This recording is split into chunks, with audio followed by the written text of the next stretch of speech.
Question ये है कि हॉरिजॉन्टल ग्राउंड पर एक सॉलिड क्यूब ABCD है और उस पर horizontal force capital F apply हो रहा है, where capital F is equal to 4/5 mg।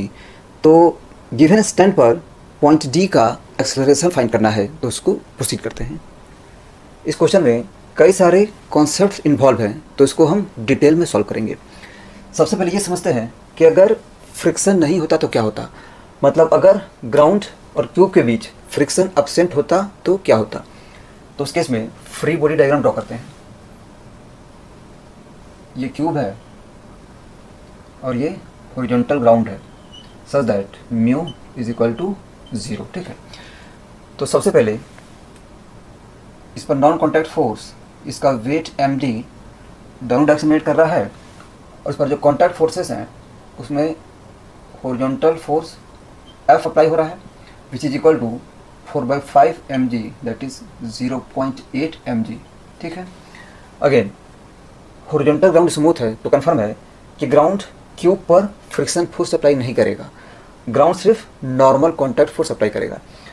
और ये भी कंफर्म है कि जो नॉर्मल कॉन्टैक्ट फोर्स होगा वो क्यूब के सेंटर से पास नहीं करेगा। ठीक है, मान लेते हैं कि जो नॉर्मल कॉन्टैक्ट फोर्स है वो इस पॉइंट से पास कर रहा है, ऐसे, मतलब जो नॉर्मल कॉन्टैक्ट फोर्स है N वो सेंटर से शिफ्टेड है, such that this distance is equal to small d। ठीक है, तो हम स्मॉल d को फाइंड करते हैं।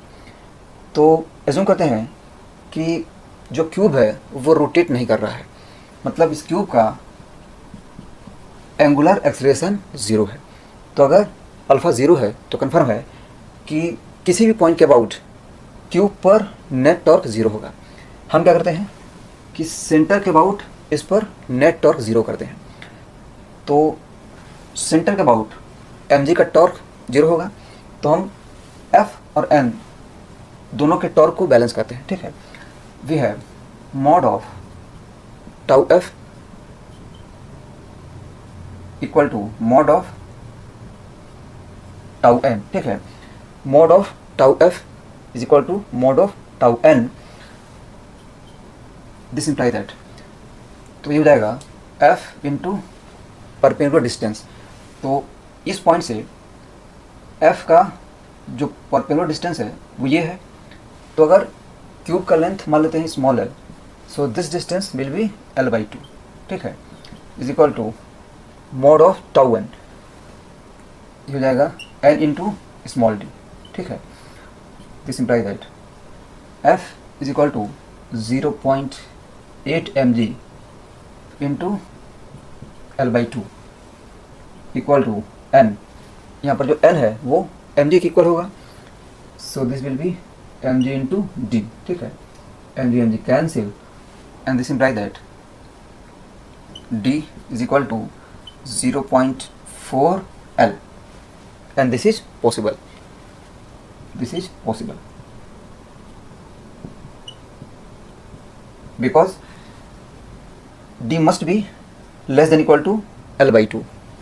d must be less than equal to L/2। ठीक है, क्योंकि जो नॉर्मल कॉन्टैक्ट फोर्स है वो हमेशा ऑब्जेक्ट के किसी पॉइंट से पास करेगा, मतलब जो N है वो यहाँ से लेकर यहाँ तक इसके बीच में किसी पॉइंट से पास करेगा। तो कंफर्म है कि यहाँ पर जो स्मॉल d है वो हमेशा ग्रेटर देन इक्वल टू 0 और less than equal to L/2 होगा, और यहाँ पर जो d है वो 0.4 L आ रहा है, विच इज पॉसिबल।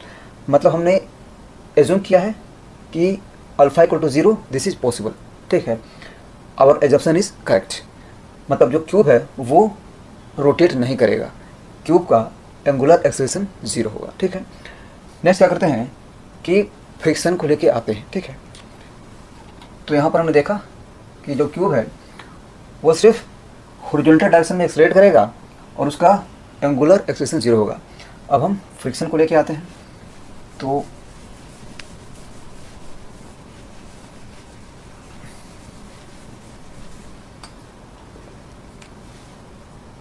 म्यू की वैल्यू है 0.4। ठीक है, तो कंफर्म है कि जो ग्राउंड है वो इस तरफ friction force small f apply करेगा। ठीक है, अगेन एज्यूम करते हैं कि क्यूब रोटेट नहीं कर रहा है, मतलब क्यूब का एंगुलर एक्सेलरेशन 0 है। Let alpha is equal to 0। तो अगेन किसी पॉइंट के अबाउट क्यूब पर नेट टॉर्क 0 होगा, तो हम क्या करते हैं कि अगेन सेंटर के अबाउट इस पर नेट टॉर्क 0 अप्लाई करते हैं। mg का टॉर्क तो 0 होगा और यहाँ पर फ्रिक्शन और f दोनों का टॉर्क सेम डायरेक्शन में है, और जो n है उसका टॉर्क अपोजिट डायरेक्शन में है। So we have f into this distance that is L/2 plus capital F into this distance, this is again equal to L/2। ठीक है, this must be equal to n into d. ठीक है, और यहाँ पर जो n है वो mg के इक्वल होगा, n is equal to mg। क्योंकि यहाँ पर क्यूब रोटेट नहीं कर रहा है तो कन्फर्म है कि क्यूब के पास सिर्फ हॉरिजॉन्टल एक्सेलरेशन होगा, मतलब इसका वर्टिकल एक्सेलरेशन 0 होगा, तो कन्फर्म है कि n जो है वो mg के इक्वल होगा। ठीक है, this imply that friction is equal to mu into n, that is 0.4 into n is equal to mg into L/2 plus f is equal to 0.8 mg into L/2 equal to n, that is mg into d। ठीक है, small mg cancel and this imply that d is equal to, ये हो जाएगा 0.2 plus 0.4 that is 0.6 L, and this is not possible. ठीक है, क्योंकि जो d है वो 0.5 L से ज़्यादा नहीं हो सकता, this is not possible.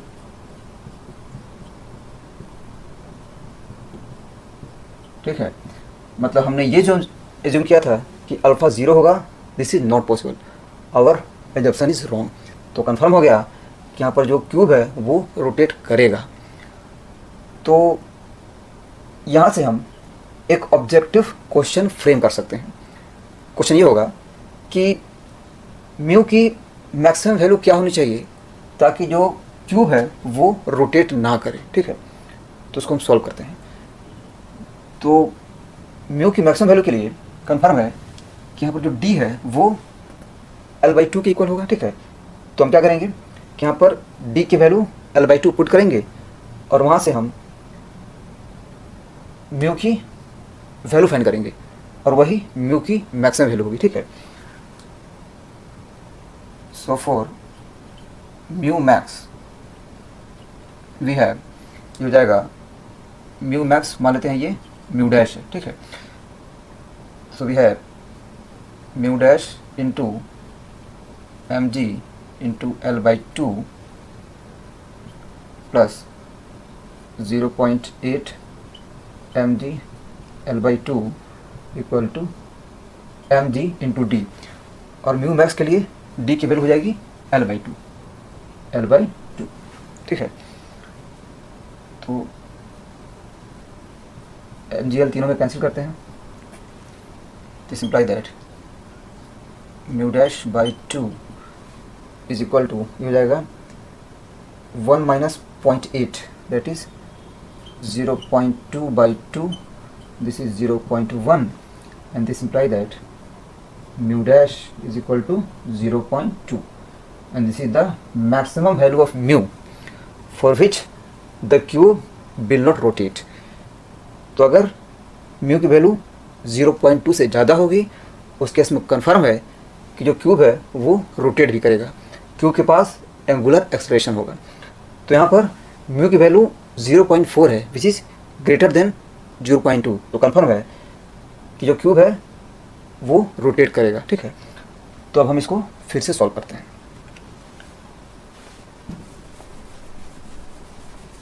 So this assumption is wrong.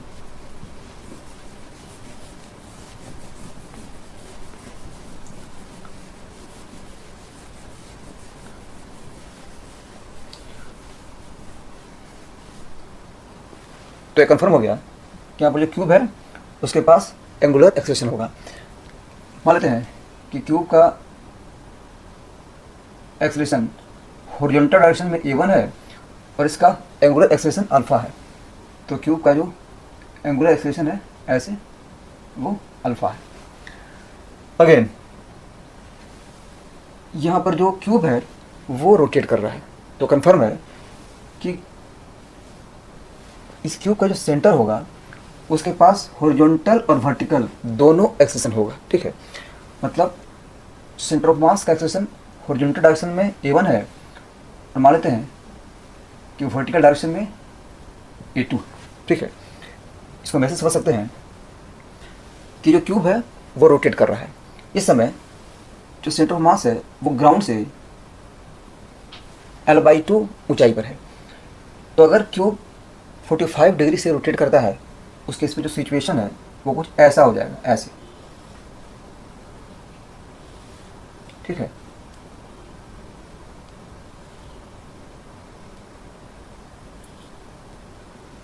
ये सेंटर है और ये जो डिस्टेंस है ये हो जाएगा l/√2, ठीक है। ये टोटल है √2l और यहाँ से हो जाएगा l/√2। मतलब पहले जो डिस्टेंस था वो l/2 था और वो 45 डिग्री रोटेशन के बाद l/√2 हो जा रहा है, तो कंफर्म है कि जो सेंटर ऑफ मास है उसका वर्टिकल एक्सेलरेशन भी होगा, ठीक है, which is equal to a2, ठीक है। तो अब हमारे पास टोटल 5 अननोन्स हैं, ठीक है। a1 है, a2 है, फ्रिक्शन है, n है और अल्फा है, ठीक है। और हमारे पास 5 इक्वेशंस भी हैं, ठीक है। तो हॉरिजॉन्टल और वर्टिकल डायरेक्शन में न्यूटन्स लॉ अप्लाई करेंगे, वहाँ से 2 इक्वेशन मिलेगा। अगेन टॉर्क की इक्वेशन अप्लाई करेंगे, वहाँ से तीसरा इक्वेशन मिलेगा। और F equal to mu n ये हो जाएगा 4th इक्वेशन। और जो 5th इक्वेशन है वो सबसे इंपॉर्टेंट है, उसको हम लास्ट में देखेंगे। तो हम सभी इक्वेशन को बारी बारी से लिखते हैं। तो हॉरिजॉन्टल डायरेक्शन में न्यूटन्स अप्लाई करते हैं।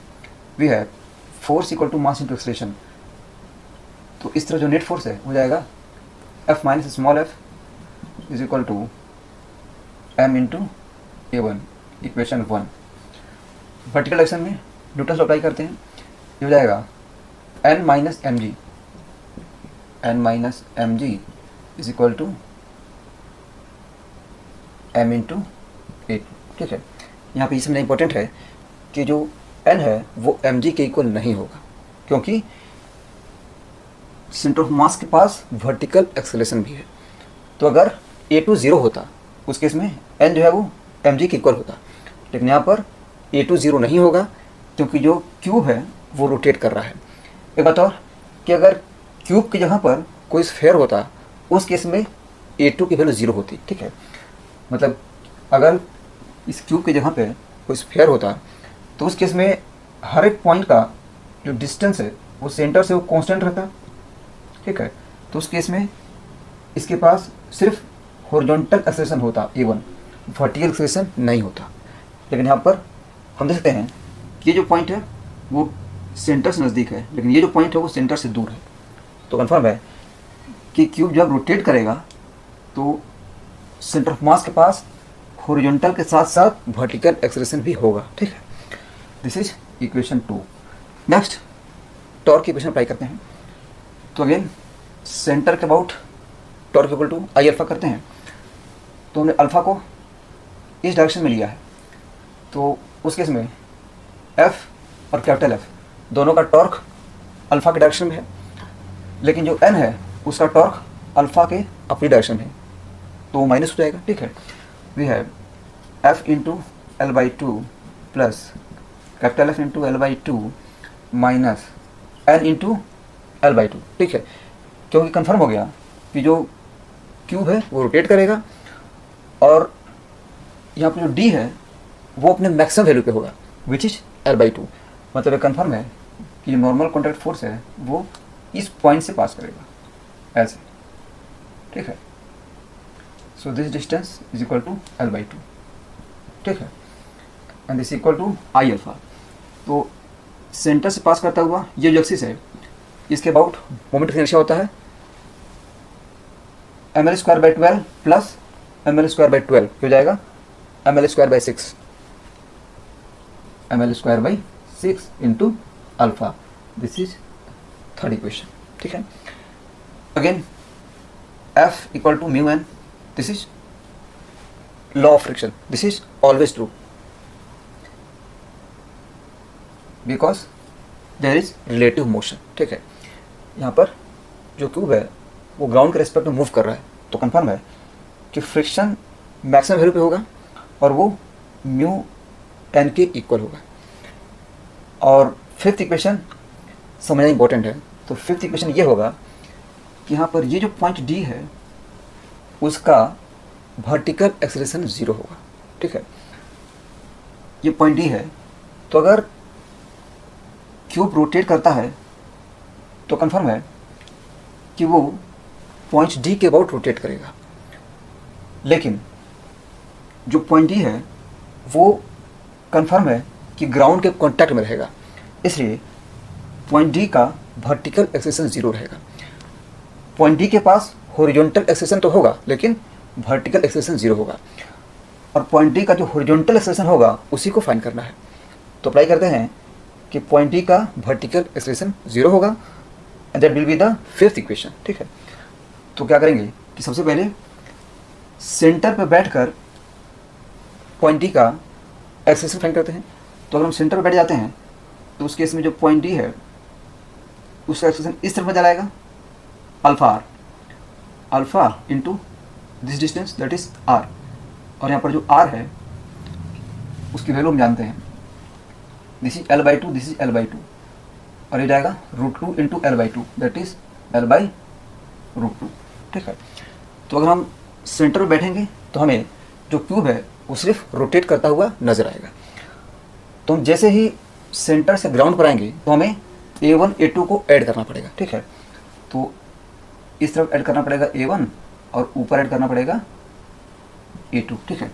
मतलब पॉइंट डी का जो नेट एक्सेलरेशन है वो A1 A2 और अल्फा तीनों का रिजल्टेंट होगा. ठीक है. अगेन इसका वर्टिकल एक्सेलरेशन 0 है, मतलब ये हुआ कि अल्फा आर का जो नीचे वाला कंपोनेंट है वो A2 के इक्वल है. This angle is 45 degree. So the fifth equation will be alpha r cos 45 that is alpha r into 1/√2 is equal to A2. ठीक है. This imply that A2 is equal to r की value put करते हैं. R equal to L/√2 ये हो जाएगा alpha L/2 and this is fifth equation and this is the important equation. ठीक है. और हमें फाइंड क्या करना है, तो हमें पॉइंट डी का एक्सेलरेशन फाइंड करना है. तो पॉइंट डी के पास सिर्फ हॉरिजॉन्टल एक्सेलरेशन होगा. ठीक है. We have acceleration of point D equal to, तो इस तरफ हो गया A1 और अल्फा आर का जो इधर वाला कंपोनेंट है हो जाएगा alpha r cos 45 that is A1 minus alpha r by √2 and this is equal to A1 minus r equal to L/√2. ये हो जाएगा अल्फा L/2. ठीक है. तो हमें कंफर्म है कि A1 और अल्फा की वैल्यू इन पांचों इक्वेशन से फाइंड करना है और उसमें पुट करना है. ठीक है. एक बात और कि अगर कोई स्टूडेंट इस पॉइंट के अबाउट टॉर्क की इक्वेशन लिखता है तो क्या लिखेगा. तो अगर हम इस पॉइंट के अबाउट टॉर्क की इक्वेशन लिखते हैं तो इक्वेशन होगा इस पॉइंट के अबाउट जो टॉर्क है वो mg और f की वजह से होगा. ठीक है. इस पॉइंट के अबाउट टॉर्क f और n के वजह से 0 होगा. ठीक है. So we have f into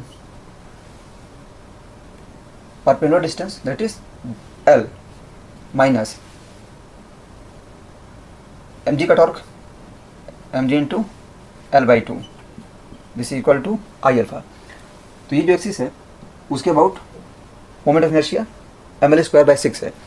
तो इस एक्सिस के अबाउट जो मोमेंट ऑफ इनर्शिया है हो जाएगा Ig plus md² by parallel axis theorem. ये हो जाएगा ml²/6 plus m into square of this distance that is r² और r² हो जाएगा ml²/2 ये हो गया moment of inertia into alpha, ठीक है। तो कोई अगर ये इक्वेशन लिखता है तो ये जो इक्वेशन है वो रॉन्ग है, दिस इक्वेशन इज रॉन्ग, ठीक है। इसके पीछे रीजन क्या है इसको हम लास्ट में डिस्कस करेंगे, और जो करेक्ट इक्वेशन होगा उसको भी हम लास्ट में डिस्कस करेंगे। पहले इसको सॉल्व करते हैं।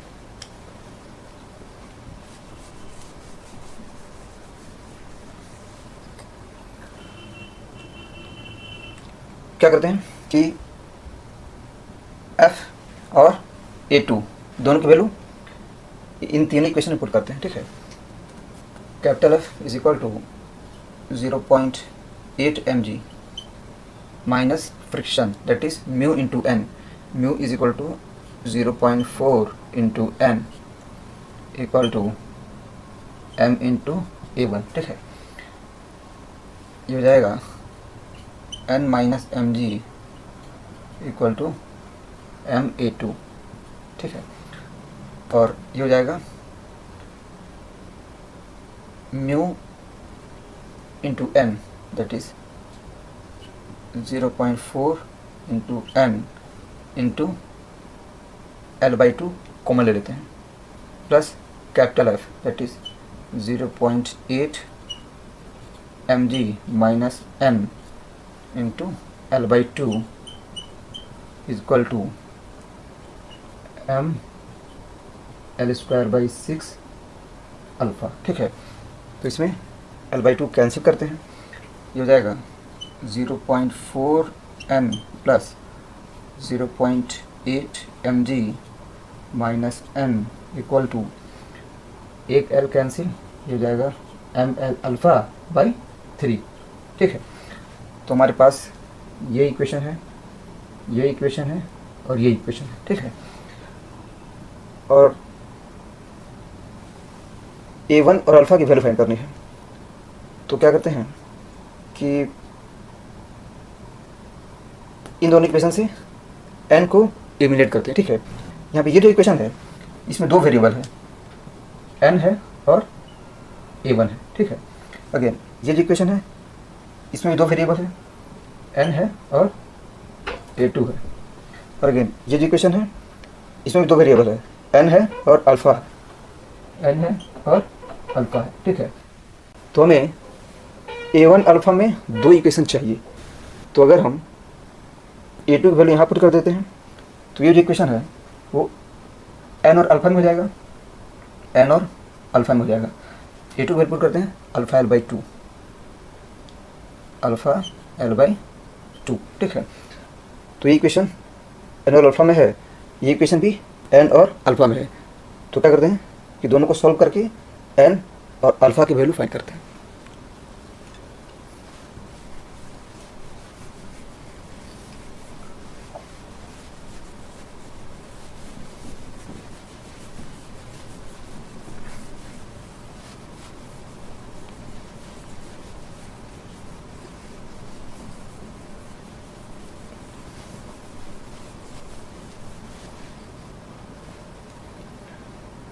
तो n की वैल्यू इसमें पुट करेंगे, ये हो जाएगा 0.8 mg 0.4 minus 1 that is minus 0.6 n is equal to ml alpha, और ये इक्वेशन है n equal to mg plus ml alpha, ठीक है। n की वैल्यू पुट करते हैं, ये हो जाएगा 0.8 mg माइनस 0.6 mg, ये हो जाएगा minus 0.3 ml alpha is equal to ml alpha, ठीक है।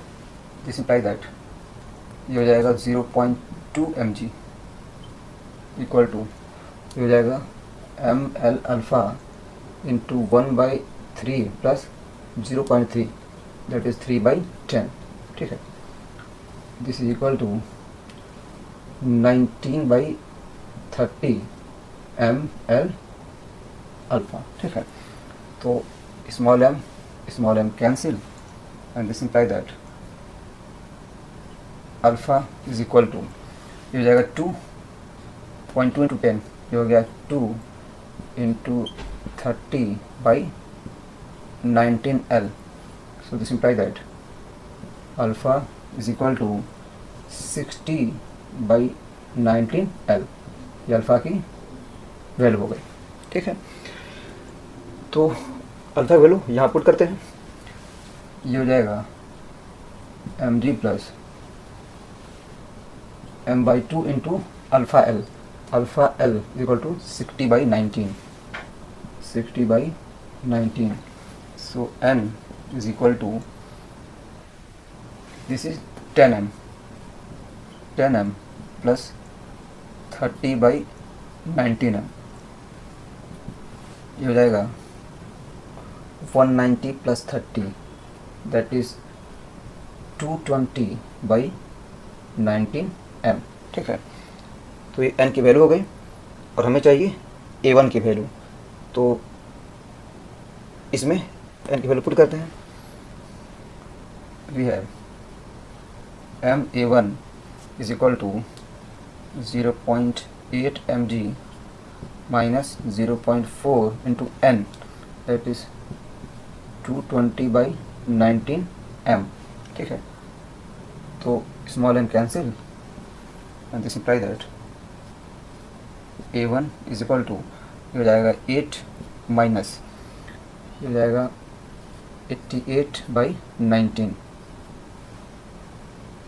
ठीक है। So this is equal to 152 minus 88/19, this is equal to 64/19, ठीक है। ये a1 की वैल्यू हो गई।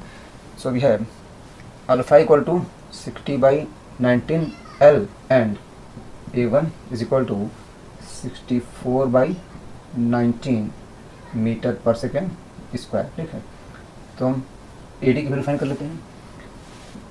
We have AD equal to a1 minus alpha L/2, this is equal to, जो हो जाएगा 64/19 माइनस अल्फा L/2, जो हो जाएगा 30/19 and this is equal to 34/19 and this is approximately equal to 1.79 metre per second square, ठीक है।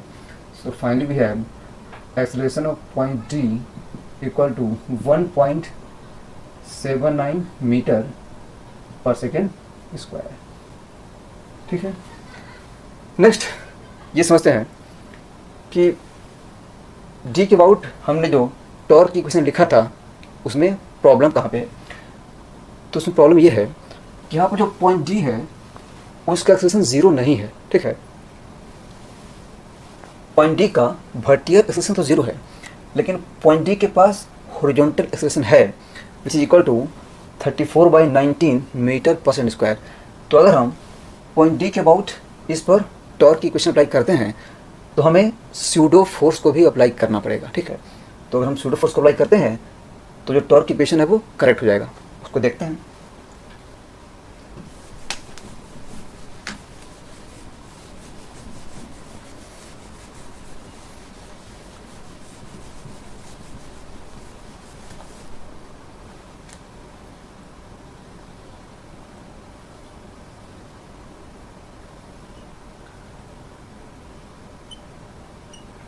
ये MD है, ये नॉर्मल है, ये F है, और इधर फ्रिक्शन है। हॉरिजॉन्टल एक्सेलरेशन A1 है, वर्टिकल एक्सेलरेशन A2 है और एंगुलर एक्सेलरेशन अल्फा है, ठीक है। This is point D। तो अगर हम पॉइंट D के अबाउट इस पर torque equal to I alpha apply करते हैं तो हमें सूडो फोर्स का भी ध्यान रखना पड़ेगा, इस पर सूडो फोर्स भी अप्लाई करना पड़ेगा। तो हम देख सकते हैं कि पॉइंट D का जो हॉरिजॉन्टल एक्सेलरेशन है वो 34/19 है। तो अगर हम इस तरफ pseudo force M A D apply कर लेते हैं तो जो टॉर्क की इक्वेशन है वो करेक्ट हो जाएगा, ठीक है। अब हम पॉइंट डी के अबाउट टॉर्क की इक्वेशन अप्लाई करते हैं और उसको चेक करते हैं, ठीक है। तो पॉइंट डी के अबाउट एन और एफ का टॉर्क तो जीरो हो जाएगा। We have torque about point D equal to, तो यहाँ पर M D, M A D और एफ इन तीनों का टॉर्क होगा, ये हो जाएगा F into this distance that is L, और यहाँ पर एम ए डी और एम जी दोनों का टॉर्क सेम डायरेक्शन में है और एफ के अपोजिट है, मतलब अल्फा के अपोजिट है, ये हो जाएगा minus M A D into L by two, minus M D into L by two, this equal to I alpha. तो हम ऑलरेडी देख चुके हैं कि इस एक्सिस के अबाउट जो मोमेंट ऑफ इनर्शिया है हो जाएगा M L square by 6 plus M L square by 2 by parallel axis theorem into alpha, ठीक है। This imply that F is equal to 0.8 mg into L minus M into A D. क्या करते हैं कि alpha की value यहाँ से put करते हैं और ए डी की वैल्यू फाइंड करते हैं, ठीक है। M A D into L by two minus M G L by two, ठीक है, इक्वल टू ये हो जाएगा 4/6 that is 2/3 M L square alpha. तो एम एल कैंसिल करते हैं, एम और L cancel, this imply that ये हो जाएगा 8 minus this is A D by 2 minus G by 2 that is 5 equal to 2/3 into alpha L. तो alpha की value यहाँ से पुट करेंगे, ये हो जाएगा 60/90 और ये हो जाएगा 40/19, ठीक है।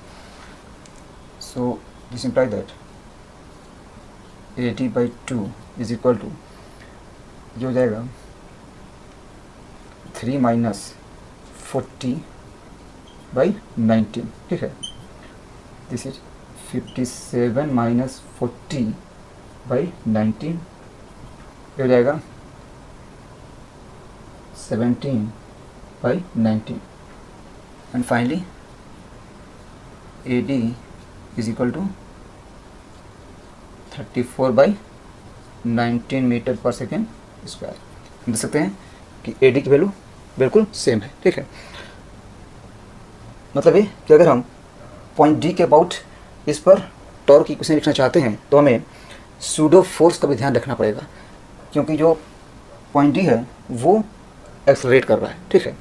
एक बात और कि हमने जो सेंटर के अबाउट टॉर्क की इक्वेशन अप्लाई किया था तो उस समय सूडो फोर्स को अप्लाई नहीं किया था, ठीक है, क्योंकि यहाँ पर जो सेंटर है उसके पास हॉरिजॉन्टल और वर्टिकल दोनों एक्सलेशन है। तो अगर हमें सेंटर के अबाउट टॉर्क की इक्वेशन अप्लाई करना है उस केस में भी हमें सूडो फोर्स अप्लाई करना पड़ेगा, ठीक है। तो उस केस में जो एग्जैक्ट फ्री बॉडी डायग्राम है वो कुछ अलग होगा।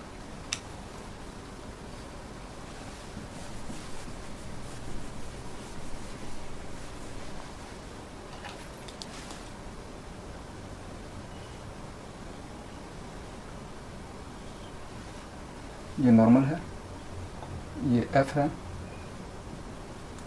इस पॉइंट से एम जी है, ये फ्रैक्शन है, ठीक है। तो अगर हम सेंटर के अबाउट इस पर टॉर्क की इक्वेशन अप्लाई करना चाहते हैं उस केस में भी हमें सूडो फोर्स को अप्लाई करना पड़ेगा। तो हमारी सेंटर है उसका हॉरिजॉन्टल एक्सेशन A1 है, तो उस केस में सेंटर पर जो सूडो फोर्स होगा वो इस तरफ MA1 होगा, ठीक है। और अगेन सेंटर का एक्सेलरेशन अपवर्ड डायरेक्शन में A2 है, तो कंफर्म है कि जो सूडो फोर्स होगा वो डाउनवर्ड डायरेक्शन में MA2 हो जाएगा, ठीक है। So this is the correct free body diagram. लेकिन अगर हम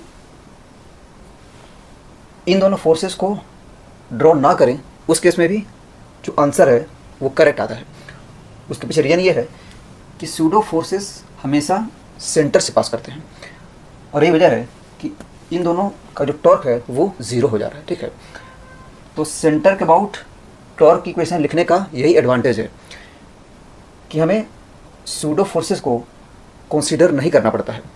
लेकिन अगर हम सेंटर के अलावा किसी दूसरे पॉइंट के अबाउट टॉर्क की इक्वेशन लिखेंगे तो हमें सूडो फोर्सेस को कंसीडर करना पड़ेगा। ठीक है, और यहाँ पर क्या हो रहा है कि जो सूडो फोर्सेस है उनकी वजह से टॉर्क ज़ीरो हो जा रहा है, तो हम सूडो फोर्सेस को कंसीडर करें या ना करें, दोनों ही केस में जो आंसर होगा वो सेम होगा। ठीक है, तो इस तरह से ये सॉल्यूशन हो गया। Thank you.